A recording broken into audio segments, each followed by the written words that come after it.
Espero que vocês tenham suas Bíblias. Quantos têm uma Bíblia hoje? Levantem-nas. Olhe para as Bíblias. Milhares de Bíblias em todos os lugares. Agora, o capítulo 11, e o versículo 29 do Evangelho de Lucas. E quando o povo se ajuntou densamente, ele começou a dizer: esta é uma geração má. Eles buscam um sinal, e nenhum sinal lhe será dado, a não ser o sinal do profeta Jonas. Pois assim como Jonas foi um sinal para Nínive, assim também o Filho do Homem o será para esta geração. A rainha do sul se levantará no julgamento com os homens desta geração e os condenará, pois ela veio das partes mais distantes da terra para ouvir a sabedoria de Salomão.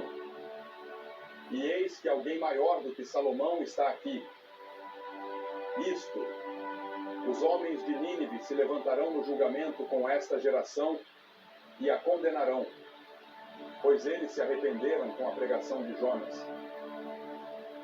E eis que está aqui quem é maior do que Jonas. Agora, o antigo Israel queria que Jesus fizesse algo sensacional para provar que ele era realmente o Filho de Deus. Mas Jesus está dizendo nesta passagem: você está buscando um sinal. Tudo bem, eu lhe darei um sinal. Eu sou o sinal. E Jesus estava dizendo que o povo dos dias de Jonas ouviu a mensagem de Deus e se arrependeu. E eles vão se levantar no julgamento como testemunhas contra o povo dos dias de Jesus que o rejeitaram. Ele disse: a rainha do sul reconheceu a sabedoria de Salomão. Mas ele disse: em mim você tem uma sabedoria maior do que toda a sabedoria de Salomão. Ele disse: você é cega, você não pode ver a verdade, você é surdo e não pode ouvir a verdade. Ele disse: eu sou a verdade, eu sou a luz do mundo, eu sou o sinal. Agora, quando você encara Jesus, qual é sua reação? Quando você é confrontado com Jesus Cristo, qual é sua reação? A reação dos escribas e fariseus foi de hostilidade. O povo dos dias de Nínive se humilhou e se arrependeu quando encarou e confrontou Deus. E a pergunta que todos nós fazemos hoje é esta: o que vocês pensam de Cristo? Há uma ópera rock no momento chamada Jesus Cristo, o Superstar. Em todo o país, milhares de jovens estão falando sobre Cristo. Eles não conseguem escapar dele. Há uma peça da Broadway agora mesmo intitulada Godspell, uma versão musical de St. Matthew's Gospel. Há um novo filme agora chamado Brother John, no qual Sidney Poitier interpreta Jesus Cristo na forma de um homem negro do Alabama. A capa da revista Life, algumas semanas atrás, publicou Jesus Cristo Superstar. E essa ópera rock da Inglaterra estava confrontando os jovens com uma pergunta: quem é Jesus Cristo? Uma investigação eletrônica de 87 minutos sobre a vida de Jesus. Quem é Jesus? E a ópera conclui com a voz de Judas voltando dos mortos e ainda questionando quem é Jesus. Não me entenda mal, diz Judas na ópera, I only want to know. E então o refrão assustador segue: Jesus Cristo Superstar. Você acha que é o que dizem que você é? Jesus Cristo. Você acha que é o que dizem que você é? Bem, sabemos algumas coisas sobre ele. Sabemos que ele era um homem. Jesus era completamente humano. Ele era representante do homem. Porque a Bíblia diz que ele foi identificado. Ele foi contado com os transgressores. Sabemos que ele estava com fome. Sabemos que ele ficou com sede. Sabemos que ele ficou cansado. Sabemos que ele teve as alegrias da amizade. Sabemos que ele chorou no túmulo de um ente querido morto. Sabemos que ele tinha todas as características de um homem. E ainda assim, muito interessantemente, a Bíblia diz que ele nunca cometeu um pecado. Na verdade, ele ficou diante das pessoas de sua geração e disse: eu nunca cometi um pecado. Ele disse: algum de vocês, meus vizinhos, já me viu cometer um pecado? Eles não conseguiram dizer nada. Agora não seria algo para um homem chegar com 33 anos de idade e dizer: quem de vocês já me viu cometer um pecado? Bem, eu vou te dizer, se eu dissesse isso, toda a minha equipe pularia e diria: eu já. Minha esposa está aqui. Todos nós somos pecadores, mas Jesus foi tentado em todos os pontos, assim como nós. Ele passou por todas as tentações que você já passou. Não há uma provação, um teste ou uma tentação que Jesus não tenha passado antes de você. E ele resistiu a elas e venceu todas elas. Todos. Ele era um homem, assim como você. Mas ele era mais do que isso. Ele alegou ser o único, unigênito, Filho encarnado de Deus. Na verdade, ele alegou pré-existência. A Escritura diz que no princípio era o Verbo, e o Verbo estava com Deus, antes que o tempo começasse. Ele existia. Ele disse: antes que Abraão existisse, eu sou. Eu estou em existência eterna. Não é de se espantar que eles tenham ficado bravos. Não é de se espantar que eles tenham atirado pedras nele. Não é de se espantar que eles tenham tentado matá-lo. E não é de se espantar que eles finalmente o crucificaram. Ele se levantou e disse: eu sou Deus. Ele era. Era ele quem ele alegava ser o Filho do Deus vivo. Um dia ele perguntou aos seus discípulos: quem os homens dizem que eu sou? E Pedro respondeu e disse: bem, alguns deles dizem: você é João Batista. Ou você é Jeremias, ou você é Elias. Ele disse: eu realmente não estou interessado no que as pessoas dizem. Estou interessado, Pedro, no que você diz. O que você diz? Pedro disse: tu és o Cristo, o Filho do Deus vivo. E Jesus disse: Pedro, você fez bem. Você passou no seu exame. Mas, Pedro, esses não são seus pensamentos. Esses pensamentos vieram de Deus. Foi revelado a você por Deus. Jesus Cristo afirmou ser o Filho do Deus vivo. E você sabe, em sua encarnação ou seu nascimento, esse não foi seu nascimento, ou esse não foi o começo. Essa não foi a origem de Jesus. Esse foi o começo. Esse foi o começo de sua encarnação. Porque ele sempre existiu de eternidade a eternidade. Ele é Deus, diz a Bíblia. E o Verbo se fez carne e habitou entre nós. Em outras palavras, o Logos, a palavra de Deus, o Deus eterno, se fez carne na pessoa de Jesus Cristo e viveu como um homem entre nós. É isso que a Bíblia ensina. E quando você chega a Jesus Cristo, você tem que aceitar que ele não era apenas mais um revolucionário. Ele não era apenas mais um hippie. Ele não era apenas mais um grande homem. Ele era Deus em carne e osso. E a ética que ele ensinou. Nunca um homem falou como aquele homem. Quando você é atingido de um lado, ele diz: dê a outra face. Ele nunca disse o que fazer depois disso. Mas ele disse: perdoe 70 vezes 7. Conte isso. E as pequenas irritações da sua esposa ou do seu marido, 70 vezes 7, você perdoa. Minha esposa disse uma vez que o segredo de um casamento feliz são 2 bons perdoadores. E é isso que é. 2 bons perdoadores. Pessoas que podem perdoar um ao outro. Jesus ensinou que devemos perdoar. Ele ensinou uma revolução na maneira como devemos viver. Ele nos ensinou que não são apenas nossas ações externas que Deus julga, mas são os pensamentos internos e intenções, ele disse.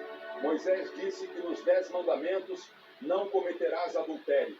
Mas eu te digo que se você sequer olhar para uma mulher para cobiçá-la, você já cometeu isso. Ele disse, Moisés disse, não matarás. Mas eu te digo, se você tem ódio em seu coração contra seu irmão, sem causa, você já é culpado. Ele elevou a ética do homem ao mais alto plano e exigiu que vivêssemos esse tipo de vida. E então olhe para a morte que ele morreu. Alguma vez um homem morreu como Jesus? O relâmpago brilhou e o trovão rugiu e a terra começou a tremer. E até os soldados confessaram que este deve ser o Filho de Deus. Qualquer um que possa ver Jesus naquela cruz e não ser tocado tem um coração de pedra. Primeiro, eles tiraram suas roupas. Então, eles pegaram longas tiras de couro com pelotas de aço ou chumbo na ponta e bateram em suas costas até que ele mal conseguia ficar de pé. Então eles colocaram uma coroa de espinhos em sua testa e seu rosto estava sangrando. E eles riram dele e cuspiram nele e zombaram dele. E com um estalar de dedos, 72.000 anjos já tinham sacado suas espadas, prontos para vir em seu socorro e varrer este planeta da existência no universo. E Jesus disse, não, para esse fim eu nasci. E ele arrastou, levantou e carregou aquela cruz. E vocês, negros, nunca se esqueçam de uma coisa. O homem que ajudou Jesus a carregar aquela cruz era um homem negro. E nunca se esqueçam de outra coisa. Jesus pertence à África tanto quanto à Europa e à Ásia. Ele nasceu naquela parte do mundo que toca a África, a Ásia e a Europa. E Jesus não era um homem branco como eu, nem era tão negro quanto alguns de vocês. Não sabemos qual era a cor da pele dele, mas deve ter sido uma cor escura como a das pessoas de sua época, porque ele era um homem como elas. Nunca diga que é uma religião de homem branco ou de homem negro. É uma religião mundial. Ele pertence ao mundo.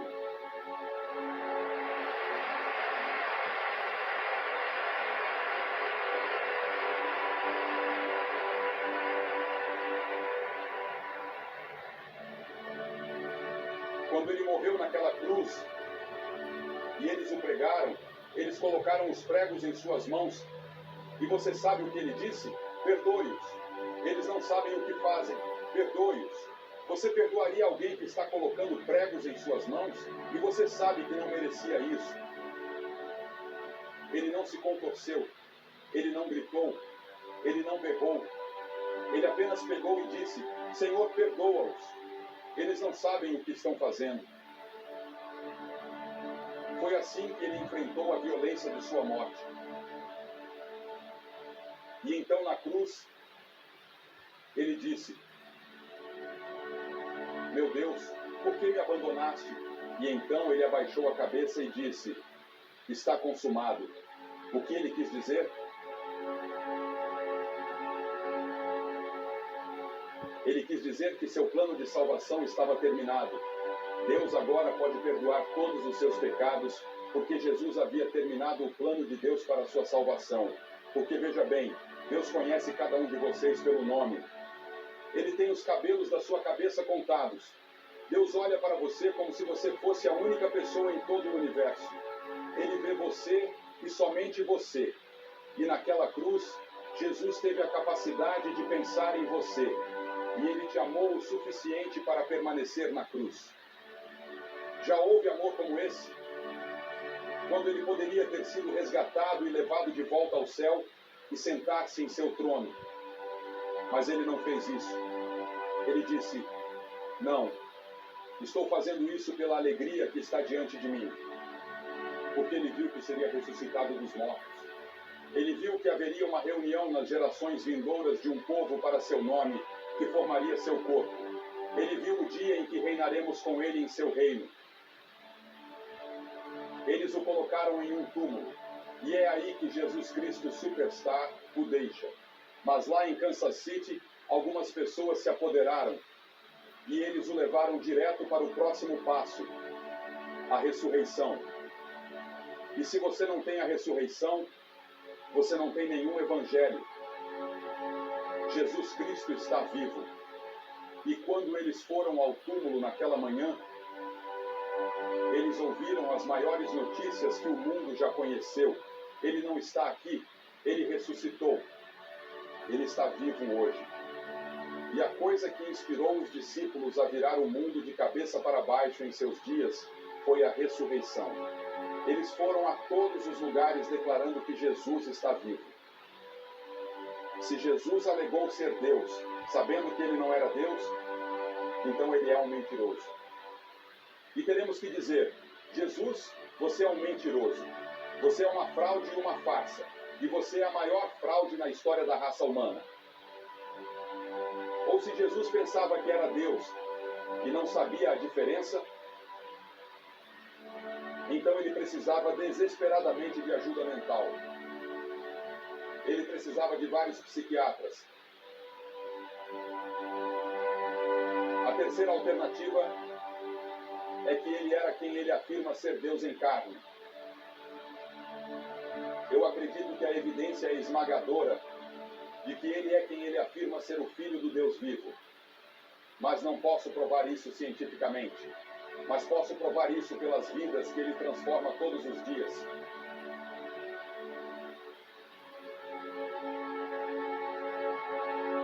Posso provar isso porque no meu coração não digo o que penso, espero. Eu digo o que eu sei e você sabe. Há outro elemento em nossas vidas em que não pensamos muito. E esse é o elemento da fé. Você pensa na fé que você tem que ter todos os dias. Você tem que ter fé que sua esposa não colocou veneno no seu café esta manhã. Você tem que ter fé nela. Ela pode ter sentido vontade, mas não sentiu. Você tem que ter fé no banco. Quando você escreve um cheque e assina e tem dinheiro no banco, você tem que ter fé que o banco vai pagar. Você tem que ter fé no governo. Quando você tira uma nota de $1, agora eu sei que ela está encolhendo, mas você tem fé que atrás dela há $1, que as pessoas vão aceitá-la como dinheiro. Tudo o que fazemos é pela fé. Agora, por exemplo, quando eu chego em uma colina, e eu moro nas montanhas da Carolina do Norte, e nós temos muitas colinas, eu não paro o meu carro antes de chegar ao topo da colina e saio e caminho para ver se alguém está subindo do outro lado pelo lado errado. Tenho fé para acreditar que os motoristas vão ficar do lado deles. Quando você se sentou naquela cadeira, você já tinha se sentado naquela cadeira antes? Aposto que você não a pegou, examinou e colocou as mãos nela para ver se ela te seguraria pela fé. Você simplesmente se sentou nela. Você tinha fé que as pessoas não construiriam uma cadeira que não te segurasse. Tudo o que fazemos é pela fé. Tudo bem, tome a mesma fé. Coloque-a em Jesus Cristo como seu Senhor e Salvador. E você saberá quem é Jesus. Você o aceita pela fé. E ele entra em sua vida e em seu coração. E você sabe que ele é quem ele afirma ser.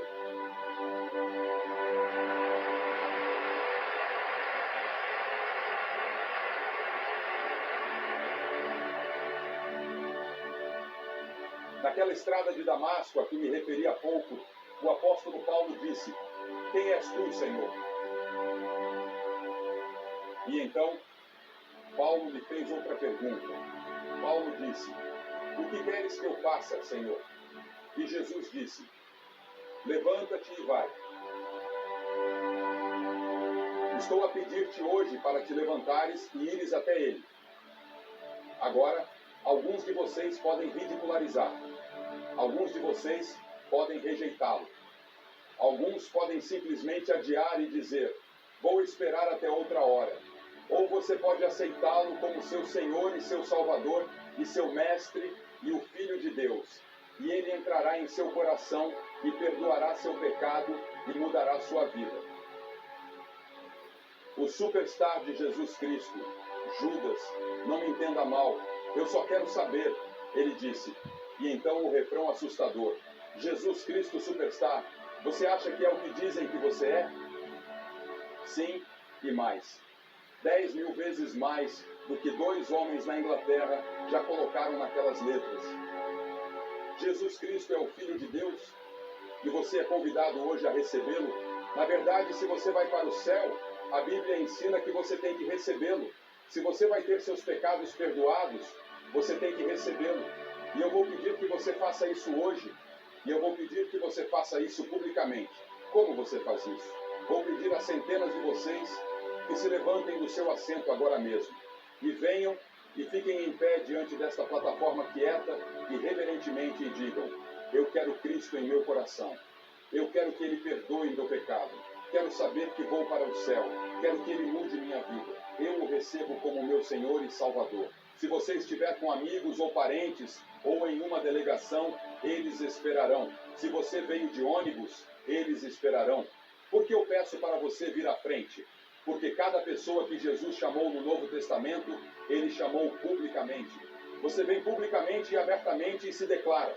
Você pode ser protestante, pode ser católico, pode ser judeu, pode ser ortodoxo, ou pode não ter religião alguma. Mas Deus falou com você hoje, e você sabe que precisa de Cristo. Você vem e se certifica agora mesmo. Nós vamos esperar, e eu vou pedir para que ninguém saia do culto, por favor, não neste momento sagrado. Eu sei que vocês querem ir por causa da multidão, mas não vão embora. Apenas levantem-se e venham agora mesmo, rápido, de todos os lugares, centenas de vocês. Vamos esperar de todo o estádio enquanto Deus fala. Você pode estar no coral, e este pode ser seu último momento com Deus. Você pode nunca mais ter outra hora como esta.